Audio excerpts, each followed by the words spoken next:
All right.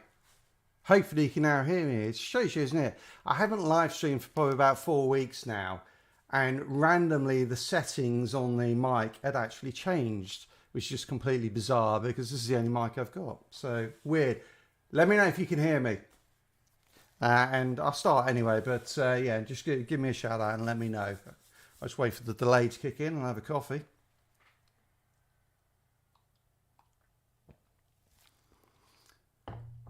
No one's replying, so that's not great. Yeah, excellent, awesome. Sorry about that. Yeah, that's so weird. Why would the settings change? Yeah, I haven't changed anything on OBS since using it last, and it's changed. Anyway, let's jump straight into it.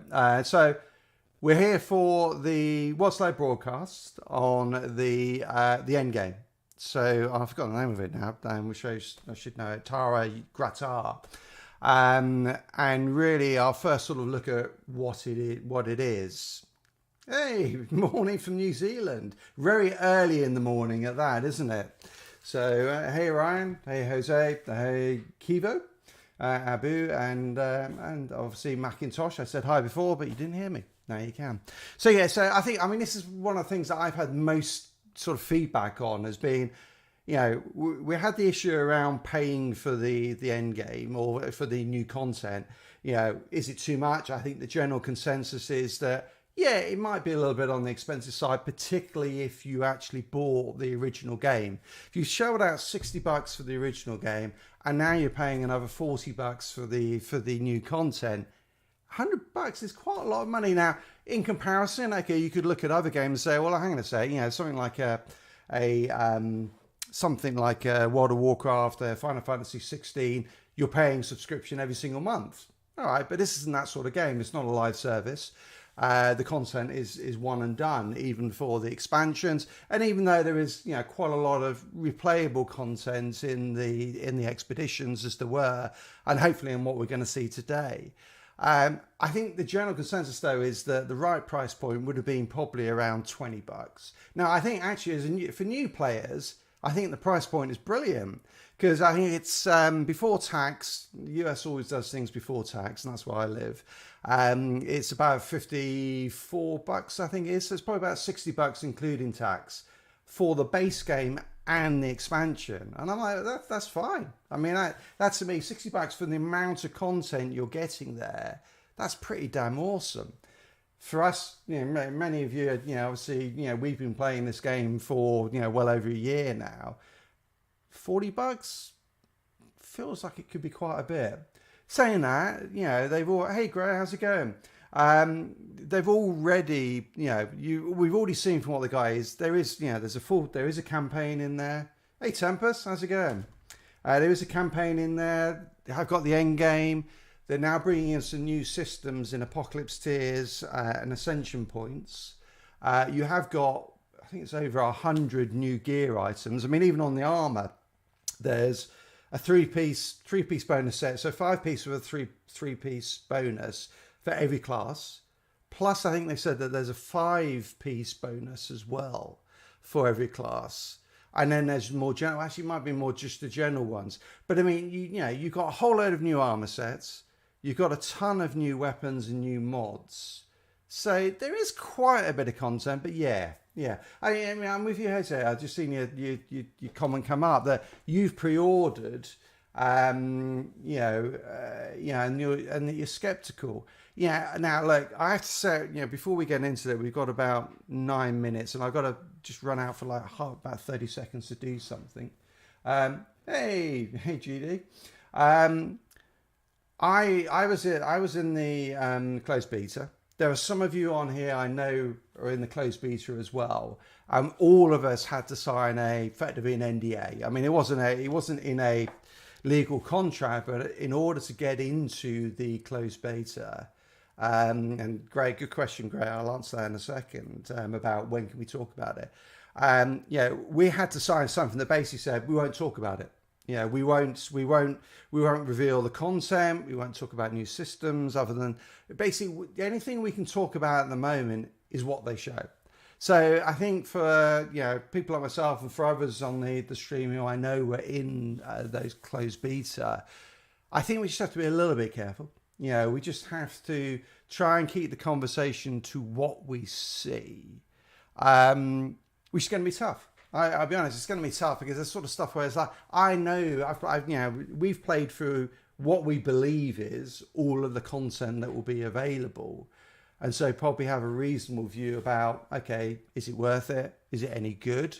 I think actually, I think I can say I really enjoyed it. I think I can say that because that doesn't give anything away. I really enjoyed it. And I think other people who played it really enjoyed it and appreciated the work that had gone into it. But I think that's all we can really say, other than when it comes up on the broadcast and they reveal more aspects of it, we can talk about that and try and pull out, you know, try and layer on our observations. Hey, MS my cat? Yeah, it's Tempest. Yeah, right on.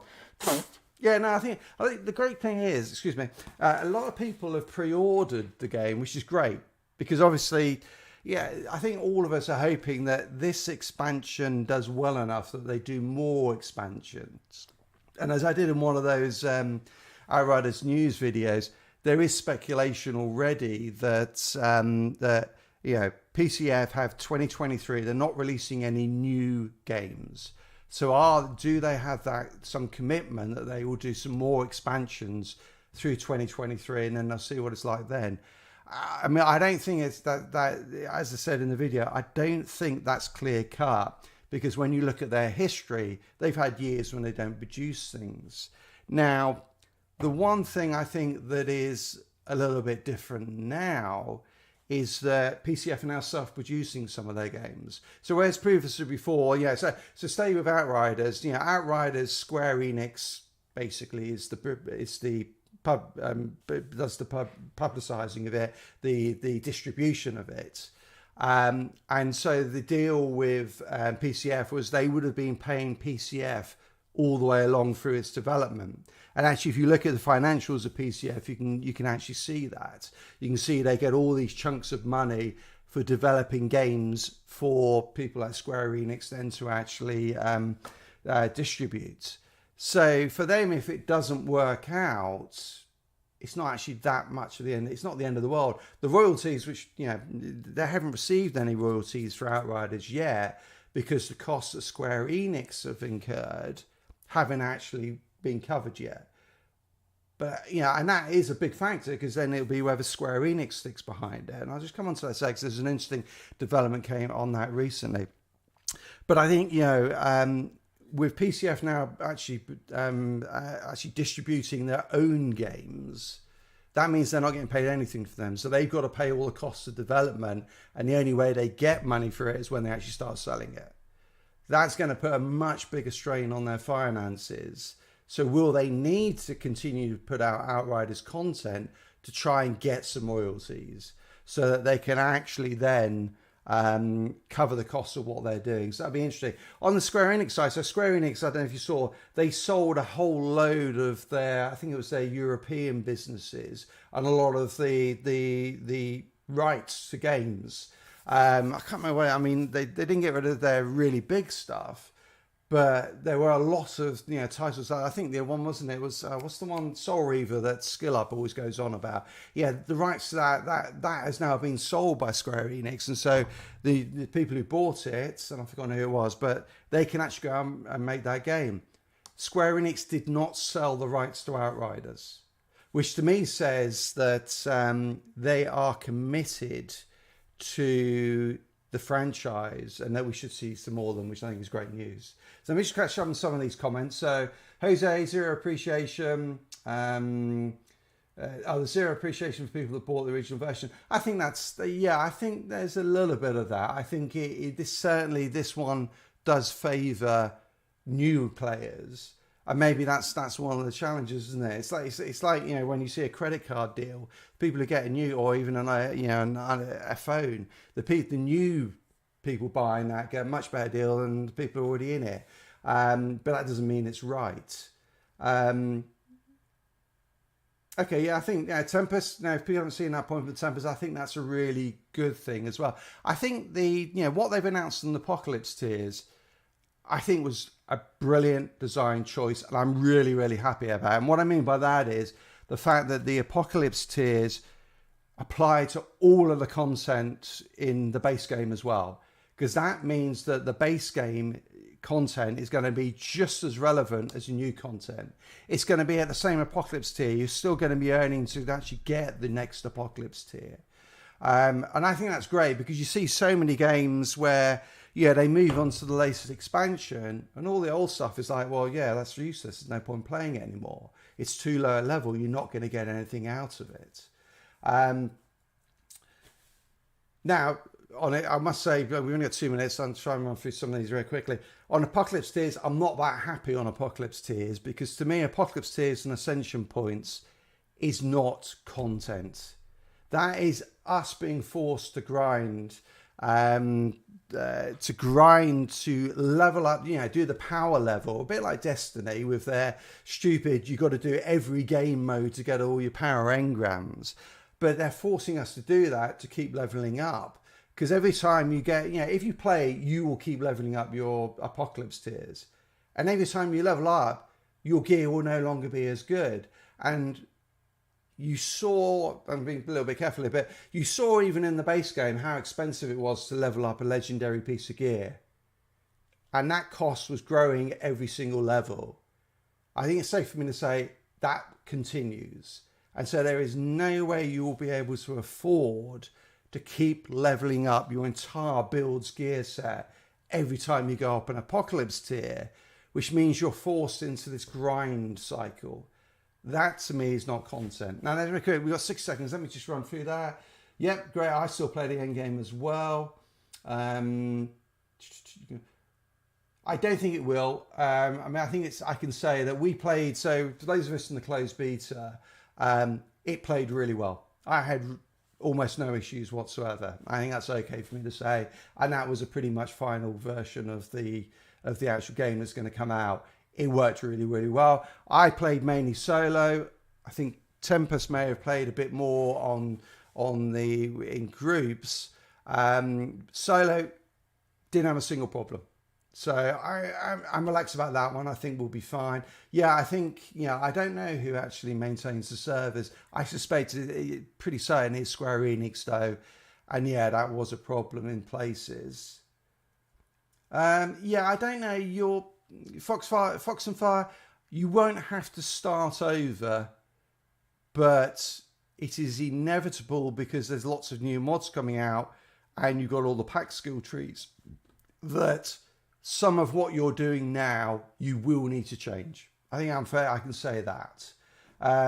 Yeah, I agree. Great. Tons and tons of potential. Hi, Frank. Good to see you on. Raman. Hey, good to see you. Yeah, agreed on that. This message is held for review. Okay. I'll have to review that one while we're watching the thing.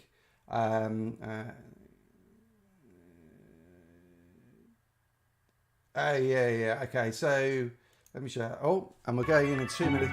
So you can run back your hide. I agree with you. I think this whole thing with most of the games we play now, where we can't play them offline, I don't like. Yeah, I mean, you don't. You know, they're forcing us to do that because then we have to set up an account with Square Enix. You know, and so that means they can market to us better. Yeah, there's so many things. Let me know if that volume's too loud on the game. No. Let me just turn it down a little bit while we're there, and then I'll pop it back up again. We'll try to remember to when we get in there. But yeah, I'm not. Yeah, I would like to be able to play a game and not have to log in, but that's the way the world is going, I guess. Albeit that's not a good thing. It's a bit like the whole Diablo Immortal thing with its pay to win. If we don't shout out about it and just accept it, then let's be frank, it's going to be here to stay. Yeah, definitely Stone by Day. As I said before, max out your drop pods. Definitely get the 1 million. It's a bit of a grind, but yeah, do it before we launch. Well, I mean, I think the thing, Fox and Fire, about having an advantage and not having an advantage, there will definitely be builds that will perform better in the new content as there was in the old content. You will be way better off than someone coming into the game with a level 30 boost, because I don't think they'll have any gear. I mean, I actually think the level 30 boost is going to be really interesting. Now, I think they've done the The balancing of the Apocalypse tiers would be interesting. I mean, when you get level 30 boost, what tier does it bring you into? If it brings you in at tier 1, cool. Then you can just level up and it'd be quite cool. If it brings you in higher, it could be a problem, right? Let's jump in, get the sound back up. And let's watch this. Let me put my headset on.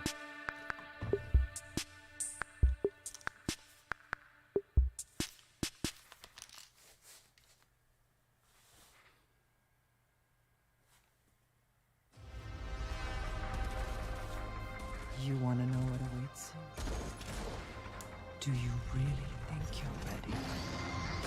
Your ultimate demise awaits in countless horrific ways.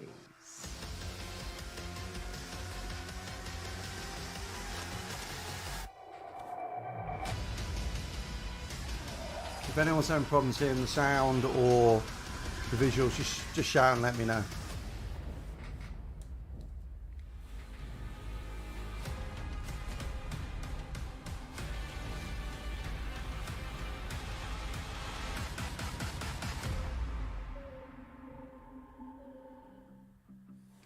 Hello everyone, it's Lucy here and welcome back to another broadcast. Settle in and get comfy because today is for the Endgame Elite, the hardest of the hardcore, and for you newcomers that are about to become hardcore. Get ready for what's coming in Outriders Worldslayer. Back in April, we first revealed what Worldslayer is bringing to the table, with a full new campaign, new patch trees, apocalypse tiers, ascension points, and loads of loot. There's tons of tasty content to gorge yourself on. In Outriders Worldslayer, you will face off against the indomitable Ereshkigal.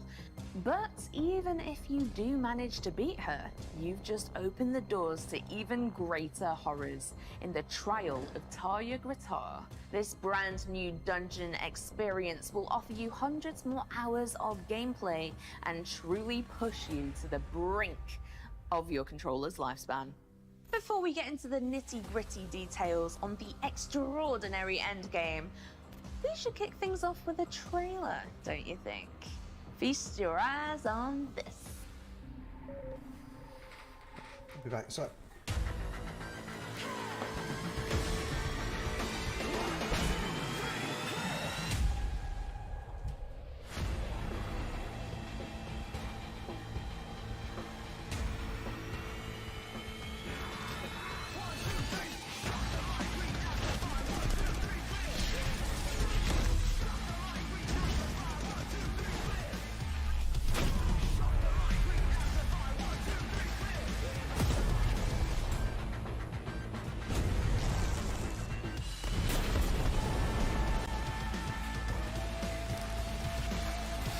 Hey DJ.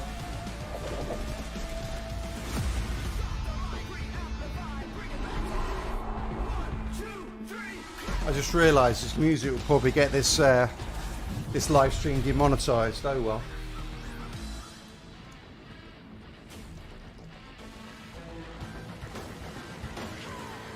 It's cold for Christmas again for the kids.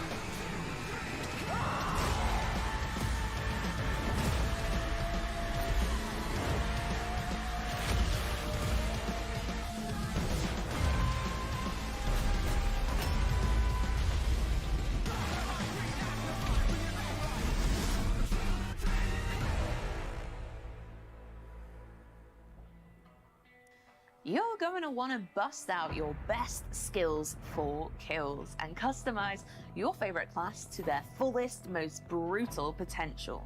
If you have the Pyromancer's burning desire to collect every item of gear, every weapon, every mod, and let's face it, why wouldn't you? Then listen up. This is Endgame and it is about to get serious. Let's get into the deets. The deets. Okay.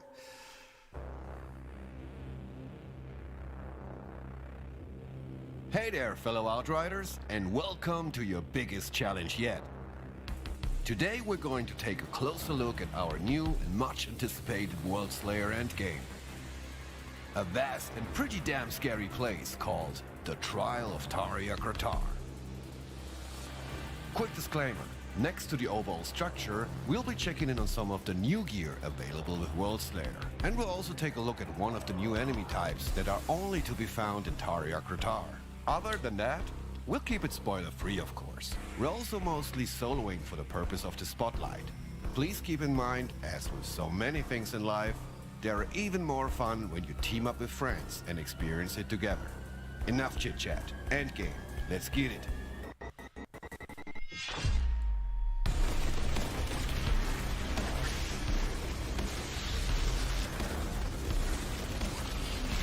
First things first.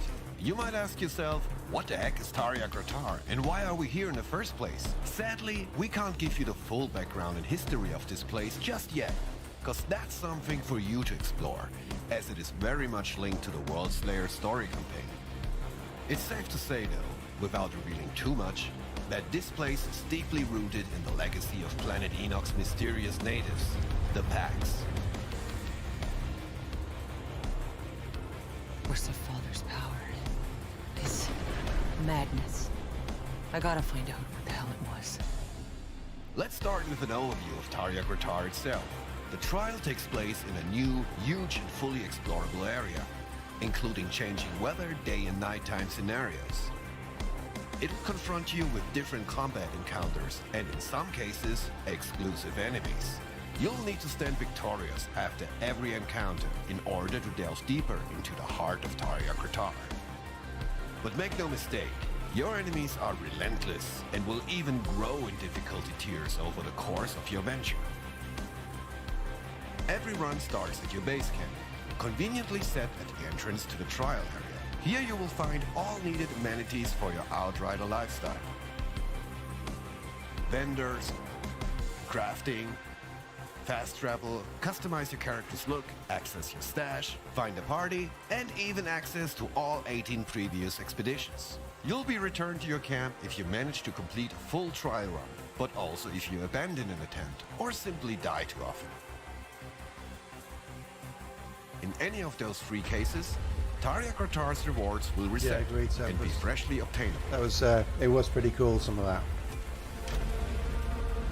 While exploring the dungeon, you will additionally encounter crossroads, boss arenas, and troves.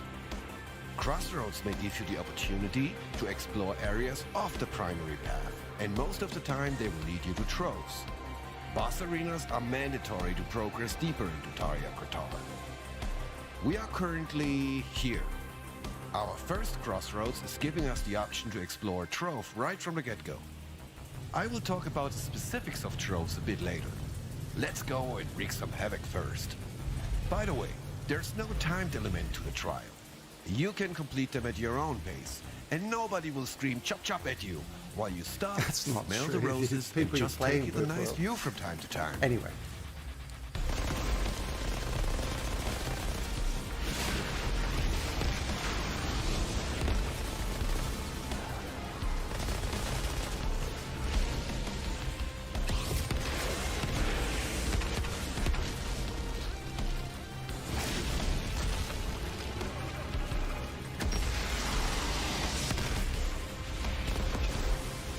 That's fast one, isn't it? So that effect you can see is the fast one mod, which is Pyromancer. very nice. We're currently rocking a Sunfall submachine gun, the Hellborn bolt action rifle, and the Boulder Lynx pistols. We're also doing this run with the Pyromancer's new Heatseeker legendary armor set, which will work nicely with our equipped Pyro skills Thermal Bomb, Overheat, and Ash Blast. It has a wicked set bonus that will activate once you successfully manage to detonate an opponent with your Thermal Bomb skill. So chaining thermal bombs, will they do less damage? Then automatically travel to the opponent with the lowest health, and chains up to 3 more times after the initial blast. That's pretty cool. Set also comes I mean, it with looks really cool anyway. mods in support of It'd just our be overall whether you get enough and damage helps to from boost the serious thermal bomb. damage. We specialize the Tempest branch in the Pyromancer Yeah, skill tree for exactly. this run. Stay from Our the bang on Pax Mastery Discord. There you go, that's the specialization in the secret Tempest. Pyromaniac branch will really help to turn up the heat. As just mentioned, Heatseeker will enable our thermal bomb to travel 3 more times after the first impact. Those fireworks come with 50% reduced damage. Let's counter that a little. Check out Trigger Sequence. It will give explosive skills like Thermal Bomb 25% more damage, and it stacks up to 3 times. Boom! That's a great example of the importance and fun to always be on the lookout for exciting synergies between weapons, mods, and skills. Finally, we're currently on Essential level 41. We've used our available points to achieve a good spread of increase in our 4 So available max of main 10 ascension categories. points in each of Anomaly those. power, endurance, brutality, You see that one and that's prowess. sort of However, golded Worldslayer out. will also rework some existing gear, including the Plague Sower and Torturer sets, to ensure that your existing favorite gear remains viable. Also, keep an eye out for our new Sunfall submachine gun special mod, Firestorm. It summons a violent and homing firestorm to deal damage and inflict an extra crispy burn on enemies. The radius of the firestorm will also increase with each successful shot on the afflicted target. That reminds me, it's like the Gears of War, isn't it? That beam coming down.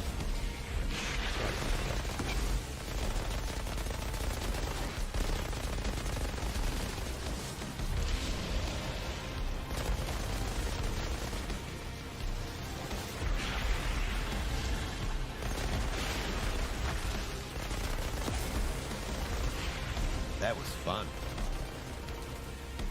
We'll swap to the Hellbourne Bolt action for the next encounter though. It will give you the Violent Rupture mod, creating a volcanic eruption on impact.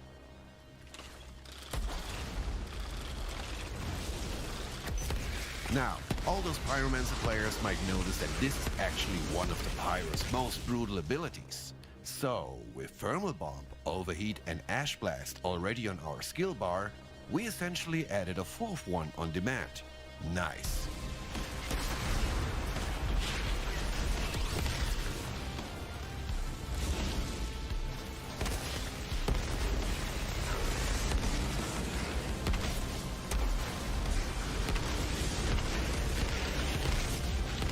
Now's a great time to introduce you to one of the Trial's exclusive enemies, the Shadow Beasts. Blink and you'll miss them, but rest assured, they won't miss you. These overwhelmingly effective predators join the roster of monstrous adversaries that you'll be facing. Shadow Beasts are the assassins of Tarya Gratar, and usually appear in small packs. Their sensitivity to the anomaly gives them the ability to cloak themselves, even while in motion. You may only be able to track them if they disturb the environment they pass through, or by using an area of effect skill to unmask them. Shadow Beasts use their superior stalking capabilities to get close enough to be able to attack you with their special abilities. With the most debilitating of these, they will be able to inflict silence upon you. The silence debuff locks the player's skills from being triggered for a set duration. During this time, you will need to rely on your weapons only to fend off enemies. Pretty nasty. I'd be also on the lookout for Beast Lords, experienced feral hunters who manage to tame these invisible killers and use them as tracker.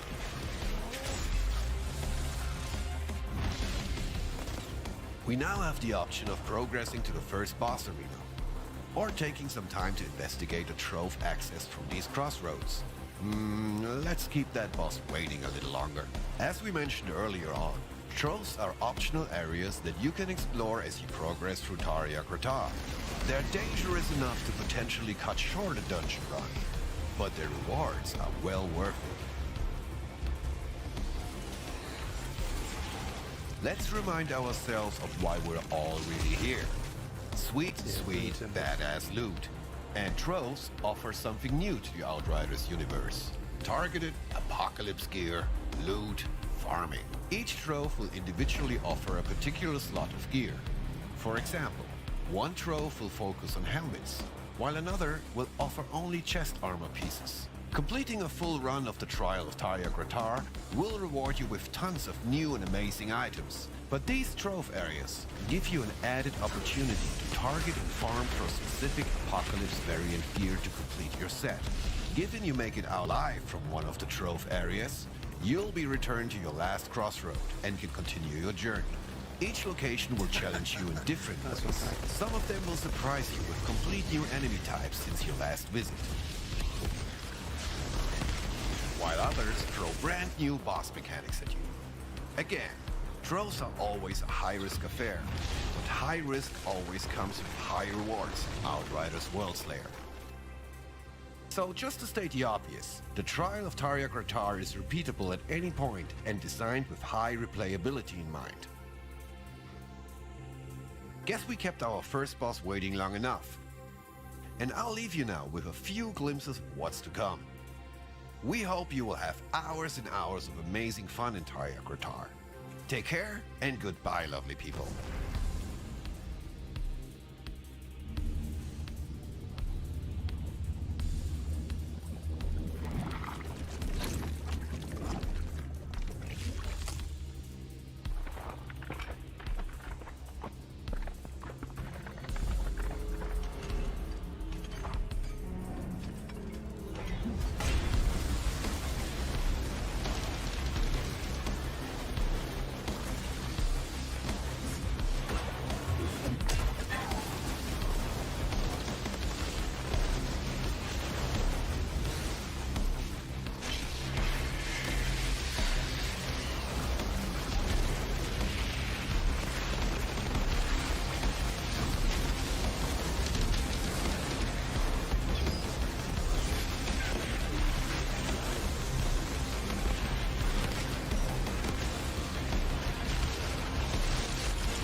Yeah, I don't think it does either, Tempest. Yeah, I told you Endgame was going to be brutal.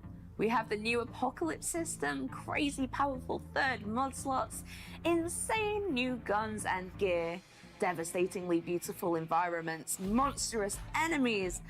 Whew, you name it. I know what you're thinking. Is my current class build going to be powerful enough?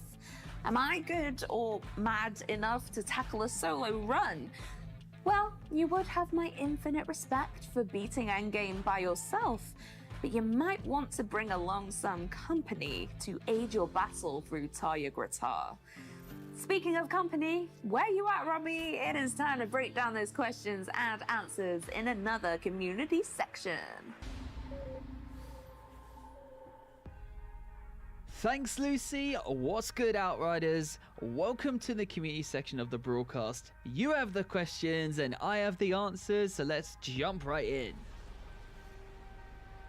The first question we received a lot is, what are all the different versions of Worldslayer? So we have two explosive options available for you on June 30th. Outriders Worldslayer and the Worldslayer upgrade. For new players, Outriders Worldslayer features everything Worldslayer has to offer and the original game included as part of the package. For returning Outriders players, the Worldslayer upgrade is the product for you. Just be sure to purchase on the same platform you own the original game on. Your characters and all of your progress, armor and weaponry will be transferred seamlessly over to Worldslayer, so you're fully ready to take on Ereshkigal. One question we received consistently was if Worldslayer offered reasons to go back to all the previous world areas. Worldslayer introduces Apocalypse tiers to not only the new content, but to the original Outriders game, including expeditions. So you can replay or play for the first time previous world areas on the Apocalypse tier difficulty to unlock associated rewards. Apocalypse tiers are an addition to the existing world tier difficulty system. Increasing the difficulty increases the quality of gear dropped, a risk versus reward system, improving the chances for both legendary and apocalypse gear drops, the best weaponry and armor in the game. Side note, hunting for new gear in expeditions provides resources that you can use to upgrade your current gear in Worldslayer, so you can get a head start on Worldslayer right now if you wish. I would recommend that. We have worked hard to integrate crossplay between Worldslayer and the original Outriders. So, if you're a Worldslayer player and have co-op partners who are still on the original Outriders, there's nothing stopping you from playing together on the original's content. Best of all, you'll be able to jump into their game with your Worldslayer weapons and armor. That's To cool. confirm, the new campaign and the Trial of Taria Guitar will only be playable to people who own Worldslayer or the Worldslayer upgrade, so make sure you do not miss out. We have a multitude of questions around builds, how the third mod slot works, and what weapons will still be viable. The Outriders ethos is allow you to play however you want with whatever you want. So if you do want to make a build that focuses, for example, on your sidearms as your main weapon, you absolutely can. The Trigger Twitch armor set will set you on the right course. For everyone diving in, streaming, and watching Outriders on Twitch, we have some great news for you. Starting at launch and running for a full week, we'll be activating Twitch drops with handcrafted guns and gear designed for each individual class. These can be obtained by anyone simply by watching their favorite Outriders streamer on Twitch. We'll be sharing more details around this closer to launch, so keep an eye out for news. Finally, we are super excited to reveal this absolutely stunning Worldslayer controller, created by the legendary Popart and will be available to players via a community competition very soon. Details on how to win this exclusive controller will be made available via our social channels, so be sure to give us a follow and stay tuned for your chance to win this absolute beauty. We'll see you June We'll buy it, 30th no doubt. on Enoch Outriders. Back to you, Lucy.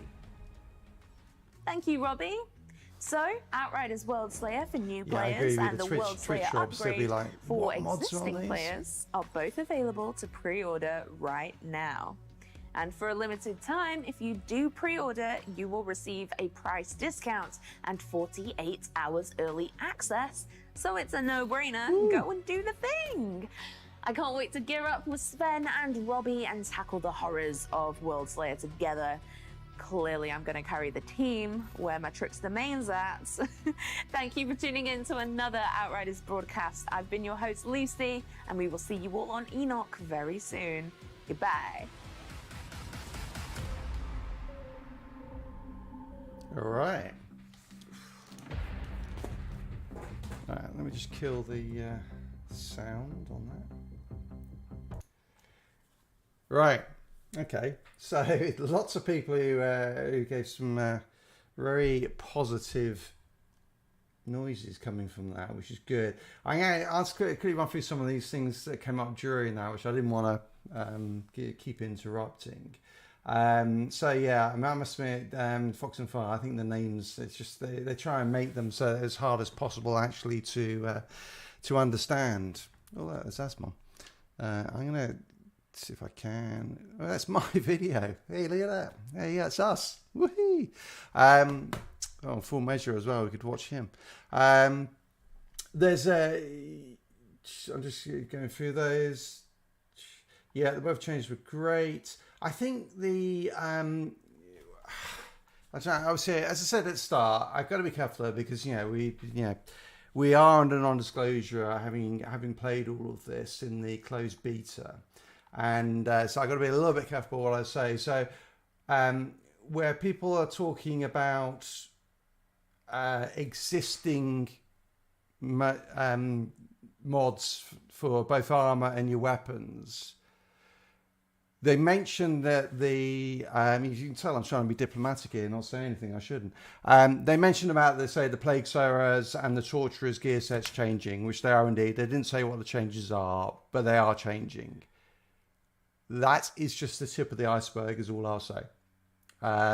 So what I'm going to aim to do is try and get a video out covering as many of the changes as I can. Really, I'm preparing it now. Get it so I can drop it literally on launch day as soon as it goes live, so you can all just have a look through and go, okay, what the hell does this mean to my build? I will probably have to just focus on some of the bigger ones, those sort of mods that we all use, those ones that have changed. I will focus on those because there are too many for me to cover. No one would watch. It's like the the video I just put out doing the whole story of Outriders, which you haven't watched it, and you fancy 27 minutes of recap. It's a long video. Just go and have a look at it. I think it's I had a lot of fun creating it, but basically it actually replays the story in the right chronological order that makes sense, using all the in-game cutscenes and all of that. So have a look at it. But the video would be that long if I was to try and go through everything in detail. Now, I think that's as much as I can say.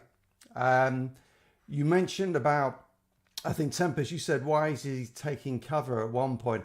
I actually, there were points when, I think one of the things you noticed as well was that Pyromancer had, 85,000 health or something like that. It got wiped out in a fraction of a second when it just got hit by all of the fire. I think that's one of the things that you can take away from there, is that survival or survivability is going to be, this is tougher content.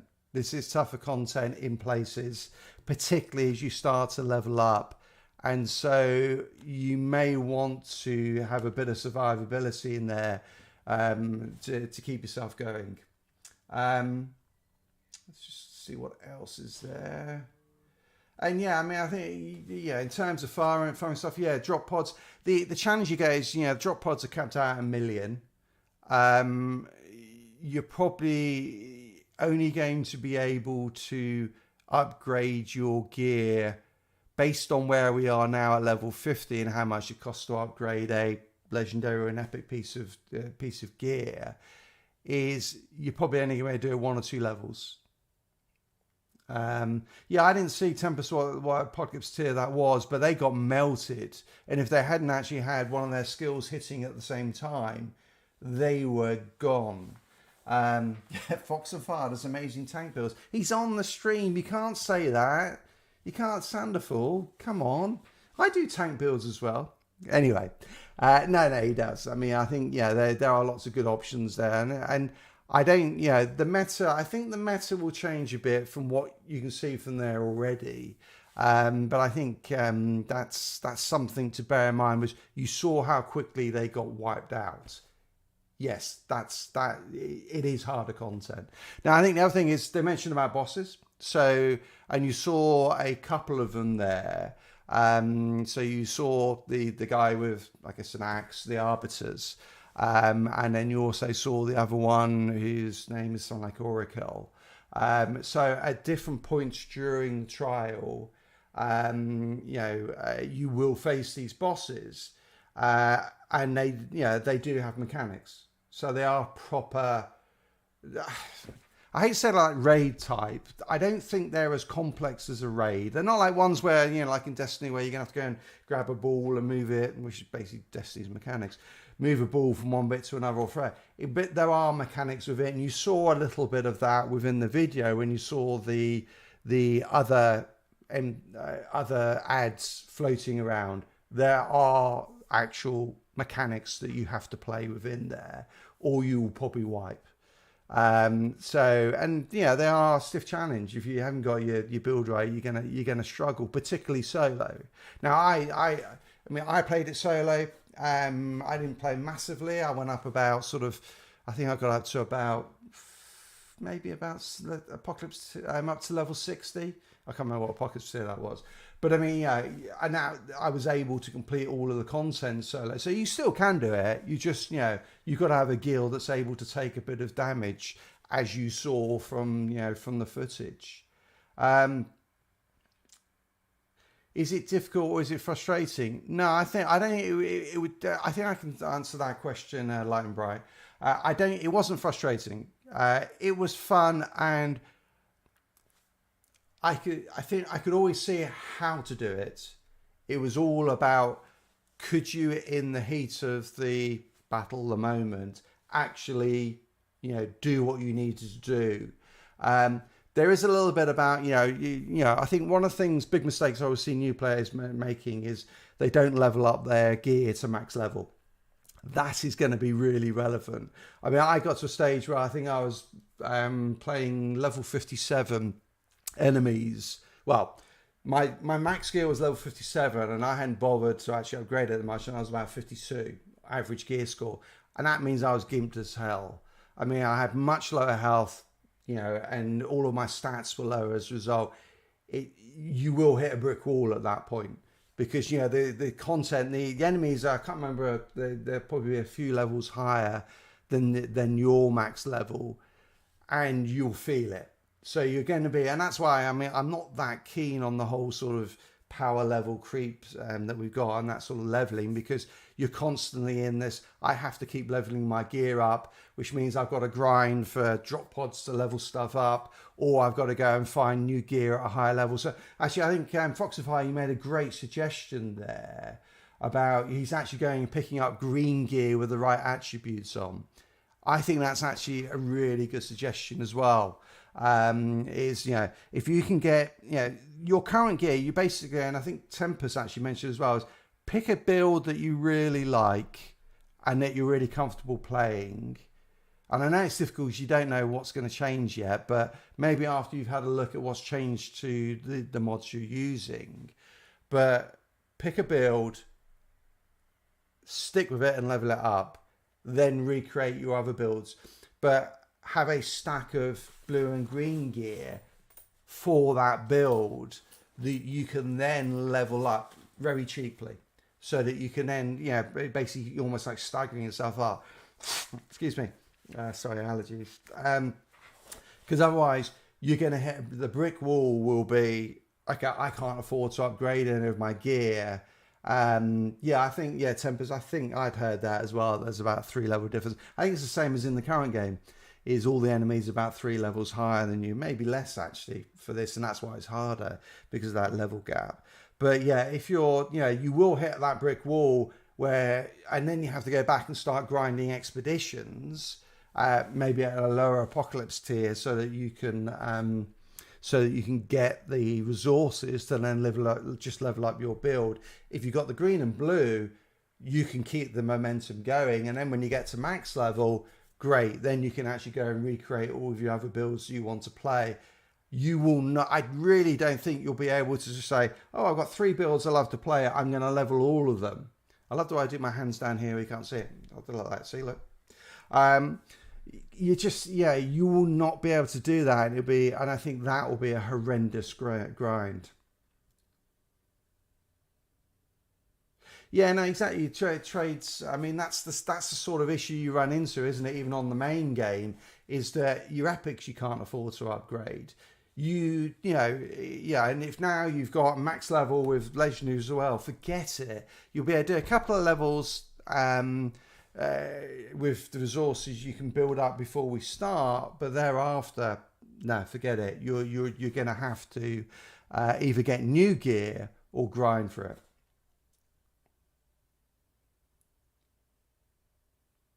Yeah, no, I think that's fair enough, isn't it, Tempest? Because the Apocalypse gear is a big thing. Now, I think one of the things I wanted to, I'll probably do a video on the, I'm going to do this. Oh, hey, this will be interesting. Hey, look at that. One of the things that you got from there was there are these extra, I forgot what they call them, troves, so they call them, but there are, you saw from the map that it's connected zones that go through towards the end and the final battle that you have to do. Each of those zones, when you complete them, has loot drops. And actually, I thought they were pretty generous. So, you know, I think, yeah, I mean, I think, you know, they felt like they dropped pretty similar to an expedition. I never counted it, but it felt like you got quite a lot. And the drop rate of Apocalypse gear, I thought was pretty okay. You know, you were getting, you know, each trove you might get 1 or 2, maybe none, but you would get some, and that gives you that extra mods to actually work with. And yeah, as you say, Trace, it's focused loot. So if you're looking for a pair of boots, you could hit that particular trove, duck out, reset, go back in again, and just keep doing it. They did also show you very briefly the arena zone. It was the one with the doors with the flames next to it. That's probably one of the most interesting troves. I'm trying to think what I can say about it without giving too much away. Yeah, I think it's mainly because the enemies are random, and that may gives you a little bit more replayability, which I think was great. So there was someone. I usually have to reveal slash up by time. Yeah, I think. Yeah, interrupts and survivability is good. I think. Yeah, I think funny enough, actually, things like like slow trap, and some of the things that apply Ash, they're all going to be really good as well because it gives you that extra time. As Potato, the thing about stacking resources now is you can get up to obviously 1 million drop pods. I don't think anyone's, the scrap is probably less relevant. The titanium, you probably, if you've been playing it, you'll have so much it won't matter anyway. But the drop pods 1 million will get you a couple of levels. That will be probably, again, I'm being careful, is you should be able to finish the campaign with that and get to the trials.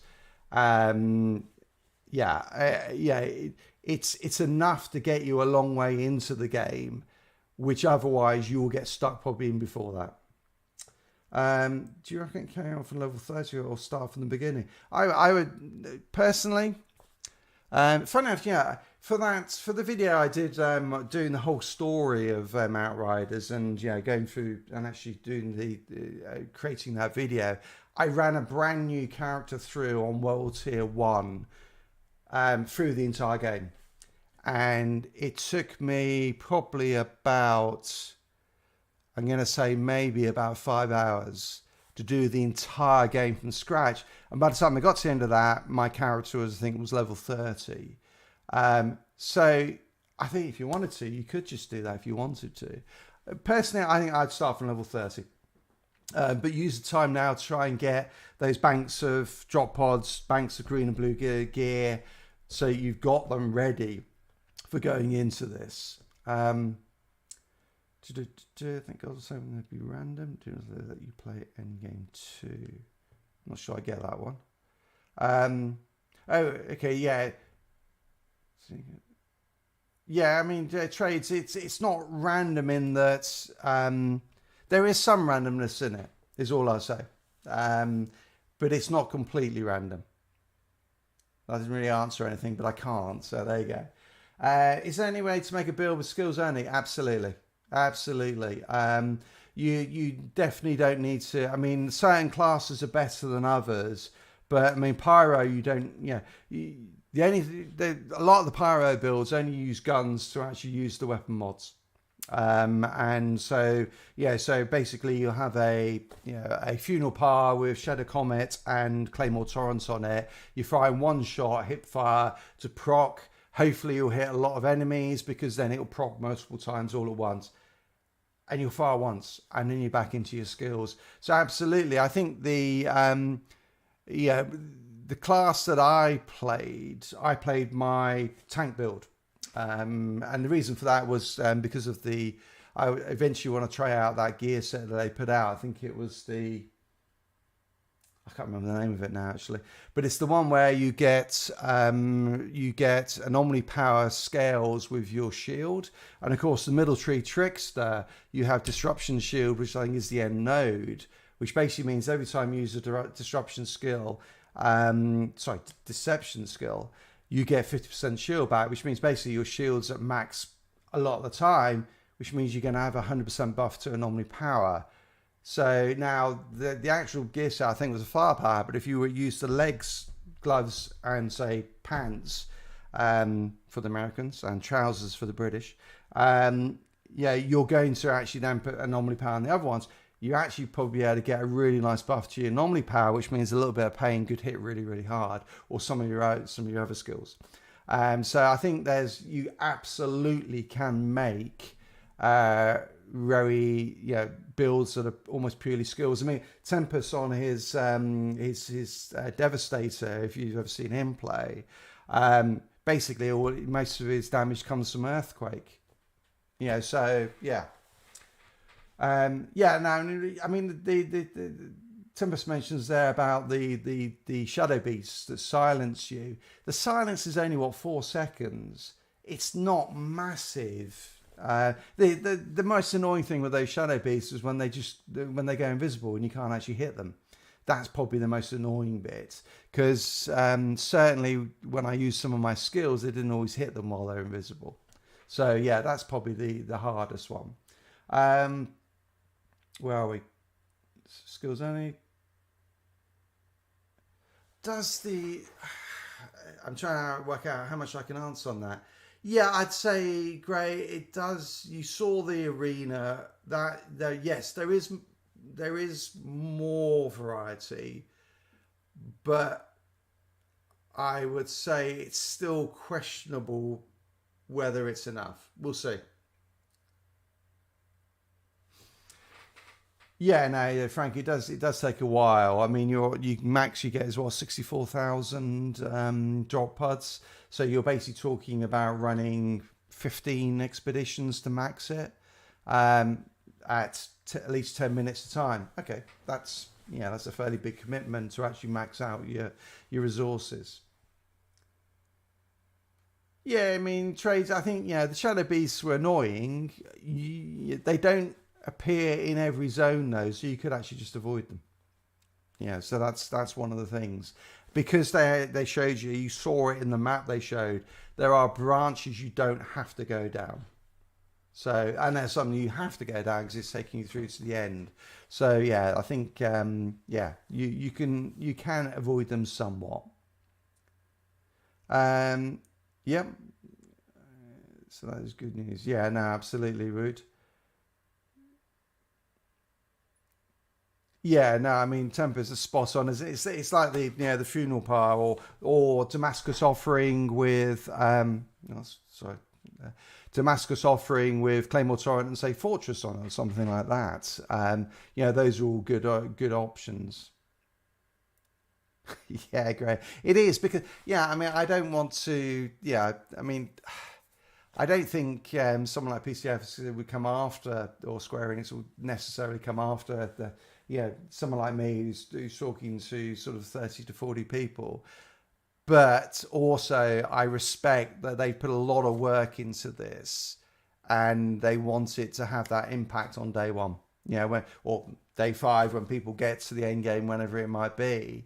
They want it to be a surprise to people and for them to really enjoy the content, and I think that's fair enough. I don't want to take that away from people. I think the only thing I can say is I think you will enjoy it. I certainly enjoyed it. It was a lot of fun to play, but I love Outriders, so there you go. I mean, you're right, Tempest. Some of them are a beast. I mean, I quite like Firestorm. I like the look of that.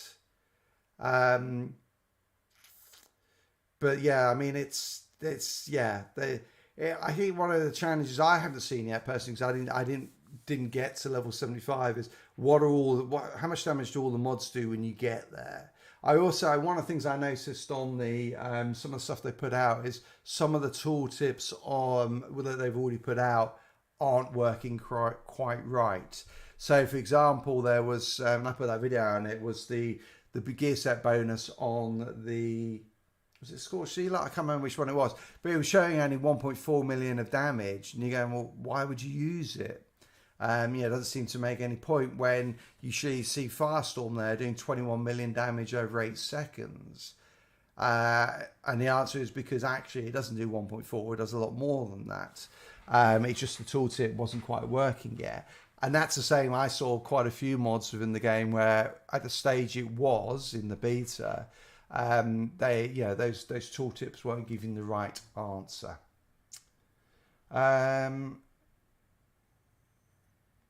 Yeah, Gray, I think you're right about, is this enough content to keep everyone going? I think the big question for me actually then comes down to is that even the intention? Because, this isn't a live service game. It has a lot of the characteristics of a live service game with the, rebalancing, the, content that is replayable, and there's an expectation that you're doing the whole loot grind, but they're not putting out, there is no seasonal gameplay, there's no weekly gameplay. It's not that sort of model. It is you come in, you finish this, and when you finish, you're done, and you go off and play a different game. The question then comes down to is the cost of entry enough to make you justify that? And I look at the base game. Let's talk about the base game, so I can talk about that. If you bought it for $60, then basically I've played the game for, I think currently it's around 1,500 hours. Now, obviously, I'm a bit of an exception because it's my job to play it. But if you get 100 hours for $60, geez, if you want to go and play golf, that's probably $100 for 5 hours if you play badly. Okay, so in terms of value, I think it's brilliant.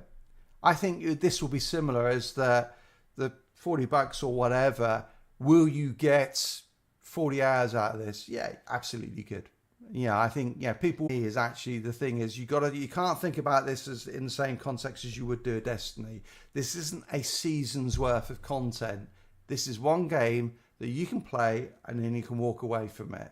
So if you don't, if say 30 hours for $40 is not good for you, don't play it. I think that's the thing. I think that's good value, because what else can you do? I mean, if you go out for a meal these days, so you go out for a meal, you eat for an hour and a half, 2 hours, and it costs you $100. Okay, well, I'm getting a lot more value for this. Gray, you are insane.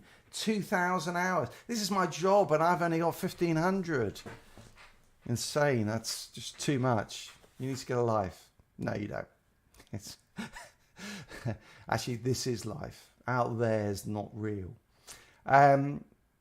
You say about maybe it would have been better as a live service. The interesting thing is, I think that it was originally when they were building this game, it was going to be a live service. There are certain aspects of it where you look at it and go, well, yeah, no, it's not sad, Gray, at all. It's not actually. You're doing something you love doing. It's like people, people sort of, people watching TV for way more than that. Okay, so what's the difference between watching TV and play? You enjoy doing it.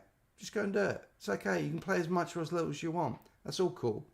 It's not sad. It's what we enjoy doing. We're all gamers. We prefer to play games than going and doing other things. That's all right. That's what we want to do. There's nothing wrong with that. So, sorry, I'm going back to... So, it was... I think it absolutely was designed originally to be a live service game. And then there was just the massive backlash against live service games following Anthem and everything else that happened around that time. And they changed it. Because there's just so many aspects. Like, even you see little things like Tiago, I bet you was supposed to be like something different about that. It was clear they were going to be dropping content on a regular basis. And then they just went, whoa, okay, no one likes live service. We can't do it as a live service. And they changed. I actually personally would love it as well if it was a live service. I know there's a bad connotation attached with the term live service. I actually think if you do it right, it's not a bad thing. If it means you're getting regular content drops that are priced appropriately and they're not the Diablo Immortal sort of completely pay to win, completely... I mean, that game is just a psychological disaster for a lot of people who play it, who will be sucked into spending way too much money. If they do it right, I think it can work really, really well. And I actually would have liked that. Let's just quickly run through these. Yeah, no, Trades, you're right. If you got it through in Game Pass, it's been great value. It's not technically free. You're paying a monthly subscription, but it's still great value. Yeah, no, I mean, you're right, Trace, as well. I mean, people play D2, they jump in for that first couple of weeks after a new expansion, new season comes out, then they don't play it again. And you go, okay, is that any different from what this game is? It's a different type of model, but, yeah. I think the big thing for me, actually, that PCF, Square Enix have got to get right is the whole multiplayer, because it's a lot better than it was, but it still isn't as good as, say, Destiny in terms of how it plays. You're still a little bit laggy. Hit detection is still not as good, and that to me is a problem. Yeah, Light and Brave Anthem. Do you know, I loved Anthem. I played it a long time after, well, not a long time, but after it came. I think I got it just before it went off Game Pass. Maybe it was on Game Pass. I don't know. I played it and I thought, Christ, that could have been a really good game. Yeah, there was no endgame content. The way they did loot was awful. But I played the Big Colossus. The way it moved and everything, I was like, this is really cool. I really like this. And I was really sad that, EA made the decision just to pull it.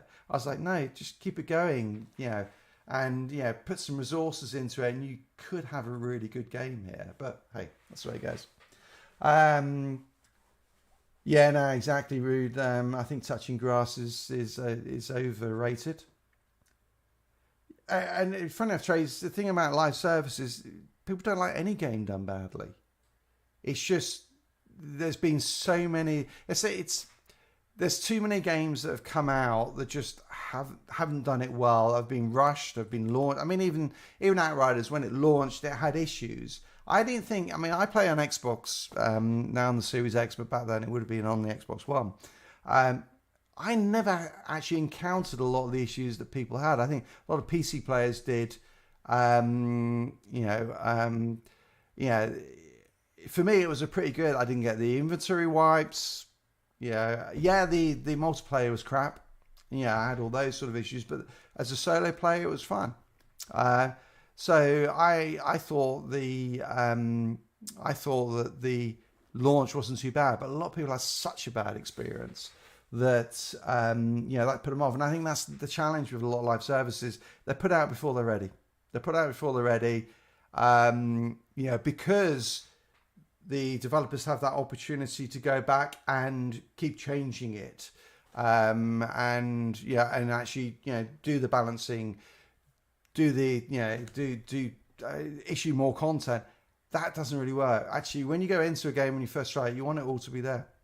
And I think if they, the thing about Outriders, its game was all there. And I think actually it could have worked as a live service. Even though there were issues and they had to do balancing, they had to do fixes. It was a couple of months for that. And it was like, okay, that's not too bad. And fundamentally, the game worked. And the end game was there, even though it probably wasn't everything that everyone wanted it to be. But yeah, maybe if it had waited six months and launched with what we're getting now, it could have been absolutely epic. Hey, there you go. I agree, Lion Bright. I had a huge amount of potential. Play to away. Immortal is just there. I'm not even going to touch it. I think it's just horrible. Okay. Well, Trade, you should go and try it on. I think it's still on Game Pass. It's worth it. It's worth a play. It's worth a play. Just while it's free on Game Pass. If you're not on Xbox, sorry, you can't. But I think you are. You said you're on Game Pass. Exactly. I mean, I think Trades. That was the big thing, was the multiplayer, and that's why I hope they've actually sorted that out as well.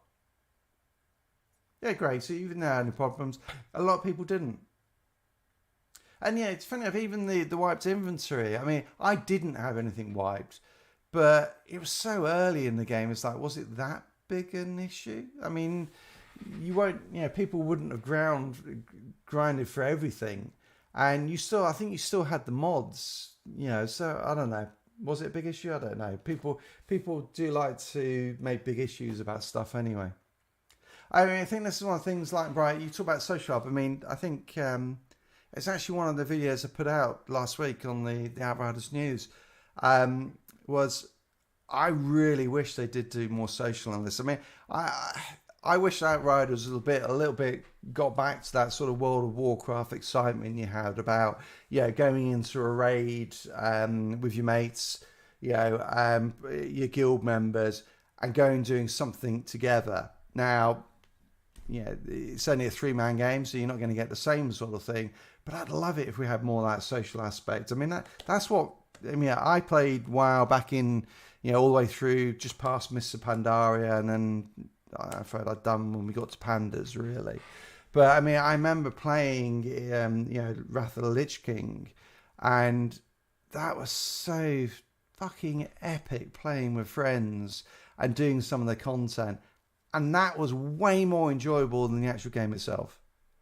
And I think, we have obviously some aspects of that, but, it without that sort of social hub or a way to join up together, you just don't get it as much. And I think I would love that. Rude, you went out about probably the best point then, I think. What was after? It was Cataclysm after Lich King, wasn't it? Which I think was the beginning of the end for me. PCF of Project Gemini. It does look a bit like Outriders, maybe Outriders 2.0. Definitely worth keeping an eye on that. And they've got a few other projects as well that they're working on.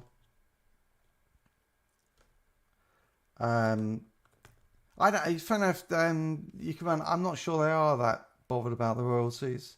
I mean, if you look at their financials, they're making profits. They're not actually in that bad a position. I don't think the royalties will be the be all and the end all of them. I think the sort of news that's come out about the royalties is probably more of a, hey, we didn't gouge you. We didn't overprice this. We got paid for the development, and we made a profit, and it was a reasonable profit, and that's okay. I think that's probably the message they were trying to get out there. Yeah, good to see you. And actually, Light and Bright, now you're heading out, I think we'll start to wrap things up. And it's mainly because I've got a few things I've got to get sorted, because I've got to start working on a video right now. Try and earn some money so that my kids can have Christmas again one day. So thanks very much for joining me. Trades spot on. If we could get like dungeons, stuff like that, I would love it. The Square Enix out with the sale to Game Pass, so questionable. And it's also about how much money do they get for Game Pass. I don't know how that works exactly. So I don't know if that was a PCF issue or Square Enix issue, and who would actually bear the brunt of that. I mean, that's obviously something we just will never have insight into. Yeah, I'm out of here as well, Gray. Thanks everyone for joining me. I'm still, let's just summarize it all up. I'm actually still really, really pumped for this content now we've seen that. And obviously what I know, but can't say. It's looking good. I think it's in a really good state, and I'm excited. We've got 2 weeks to go, roughly. Just 2 weeks. It's not long now, so get grinding, get some gear. I'm gonna stick out. I'm probably not going to put too much content out over the next week and a half, because I'm working on content to drop in the week running up to launch and then around launch time. So I'll try and get all that ready. I want to make sure that I can drop stuff so that as soon as you guys play the game, get it on the 28th if you pre-ordered. So I know a lot of us have done. I will be able to drop it hopefully pretty damn close after that. I'll have to download some stuff off the actual live game to do so. But if I can drop that really early, then it means you can get in there and go, shit, this is what's changed. This is what I need to know. And then that'll get everyone up and running as fast as possible. And I'll also put out some more content as well. And there's a few days running up. All right, I have to go. It's been awesome. Thank you so much. And I will see you all very soon. Casual out.